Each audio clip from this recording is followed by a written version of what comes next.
Hello guys, আমি সমী, তোমাদের সবাইকে ওয়েলকাম জানাচ্ছি দুর্গা পাঁচালী একটা নতুন এপিসোডে। তো আজকে বেশি রোদ ওঠেনি, সকাল সকাল একটু মেঘলা মেঘলা ওয়েদার ছিল। ওয়েদার দেখে আমি ল্যাদ খেতে চলে গেছিলাম। তারপরে উঠে একটুখানি রেডি হচ্ছিলাম একটা রিল শ্যুট করবো বলে। তো তারপর স্নান টান করে মাছের ঝোল গরম করতে এসে গেছি। মাছের ঝোল দিয়ে দুপুরে লাঞ্চটা করে নিয়েছিলাম। এরপর আমি বানাচ্ছি পোস্ত। আলু পোস্ত রেসিপিটা আমি অলরেডি আমার চ্যানেলে শেয়ার করেছি, তোমরা ওখান থেকে রেসিপি দেখতে পারো।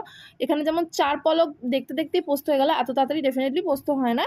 বাট হ্যাঁ, এই পোস্তটা খুব ইজিলি হয়ে যায়, হোমমেড পোস্ত। তো তোমরা ডেফিনেটলি বাড়িতে বানাতে পারো।